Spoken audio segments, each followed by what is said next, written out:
அனுமன் தாகம் தீர்த்த ஆறுமுக பெருமான். மனித இனம் முதலில் தோன்றிய இடம் குறிஞ்சி நிலமாகும். முருகன் குறிஞ்சி நில கடவுள். மலையும் மலை சார்ந்த இடங்களும் குறிஞ்சி நிலமாகும்.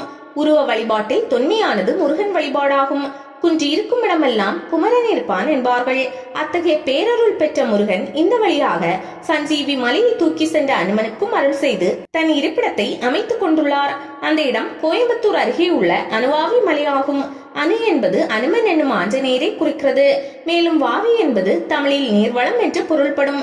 எனவே அனுவாவி என்பது ஆஞ்சநேயருக்காக தோன்றிய நீர் ஆதாரம் என்று பொருள். காலப்போக்கில் அந்த பெயர் அனுவாவி என்று மாறியது. அனுமனின் தாகம் தீர்க்க ஆறுமுக பெருமான் உருவாக்கிய மலை இது என்று புராண கதைகளில் கூறப்படுகிறது. வடக்கே குருவிருட்ச மலை, தெற்கே அனுவாவி மலை, மேற்கே கடலரசி மலை என்று திக்கெல்லாம் சூழ்ந்து நிற்க ஏறத்தாழ ஒரு பசுமை பள்ளத்தாக்கில் வீற்றிருக்கிறார் முருகப்பெருமான். இந்த இடம் மூர்த்தி, தலம், தீர்த்தம் என்று மூவகையில் சிறப்புடையது. அனுவாவி என்பதற்கு சிறிய குளம் என்றும் பொருள். கோவில் பகுதியில் ஒரு பெரிய மரம் அடர்ந்து பறந்து வளர்ந்திருக்கிறது.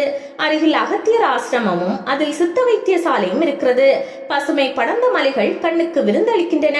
அந்த அற்புதமான சூழல் மனதிற்கு அமைதியை கொடுக்கிறது. பிரம்மாண்டமான நுழைவாசல் வரவேற்கிறது. அதன் மேல் வளைவில் சுப்பிரமணிய கணபதீச்சரம் என்ற பெயர் எழுதப்பட்டிருக்கிறது. இந்த நுழைவாசலில் நின்று பார்த்தாலே மேலே முருகனின் கோவில் மிக அருகில் இருப்பது போல் தோன்றுகிறது. ஆனால் அடிவாரத்தில் இருந்து 423 படிகளை கடந்து செல்ல வேண்டும். அடிவாரத்தின் முன் மண்டபத்தில் வழித்துணை விநாயகர் இருக்கிறார்.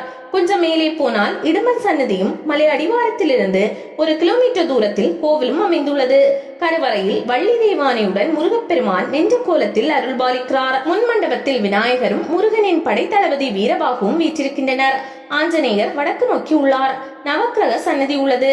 சிவபெருமான் அருணாச்சலேஸ்வரராக அருள்கிறார். இந்த பகுதியில் ஒரு வற்றாத நீரூற்று பாய்கிறது. இந்த நீரூற்று உச்சக்கோடையில் கூட ஒருபோதும் வறண்டு போனதில்லை என்பது வியப்பாக இருக்கிறது. இந்த வற்றாத நீரூற்றுக்கு பின்னால் ஒரு கதை உள்ளது. இலங்கையில் ராவணன் மீதான யுத்தத்தை ராமன் தொடங்கியிருந்தார். அதன் ஒரு கட்டத்தில் ராவணனின் மகன் தொடுத்த அம்பின் வீரியத்தால் லட்சுமணன் வானரப்படையின் ஒரு பகுதி என்று பலரும் மயங்கி விழுந்தனர். அவர்களை காப்பாற்ற இமயமலை தொடரில் உள்ள சஞ்சீவி மலையில் வளர்ந்திருக்கும் சில மூலிகை செடிகள் தேவைப்பட்டது. அதை கொண்டு வர அனுமன் சென்றார். அவர் சஞ்சீவி மலையை பெயர்த்து எடுத்துக்கொண்டு வானில் பறந்து சென்ற போது அவருக்கு தாகம் ஏற்பட்டது. அவருக்கு முருகப்பெருமான் தன் வேல் கொண்டு ஒரு சுனையை ஏற்படுத்தி ஆஞ்சநேயரின் தாகத்தை தீர்த்துள்ளார் என்கிறது இவ்வாலய தலைவரலாறு. இந்த கோவில் அமைந்துள்ள பகுதிக்கு நேர் தென்புறத்தில் மருதமலை உள்ளது. இவ்வாலயத்தில் குழந்தை வரம் வேண்டுபவர்கள் தொடர்ச்சியாக 5 செவ்வாய்க்கிழமைகளில் வழிபாடு செய்தால் பலன் கிடைக்கும். திருமண தடை உள்ளவர்கள் இத்தல முருகனுக்கு தாலி, ஆடை போன்றவற்றை காணிக்கை செலுத்தி கல்யாண உற்சவம் நடத்துவது வழக்கமாக உள்ளது. இவ்வாலயம் தினமும் காலை 6:30 மணி முதல் இரவு 8:30 மணி வரை திறந்திருக்கும். அமைவிடம் கோவை உக்கடத்தில் இருந்து 26A எண்ணுள்ள பேருந்து காஞ்சிபுரம் துடியலூர் வழியாக அனுவாவி கோயிலுக்கு செல்கிறது.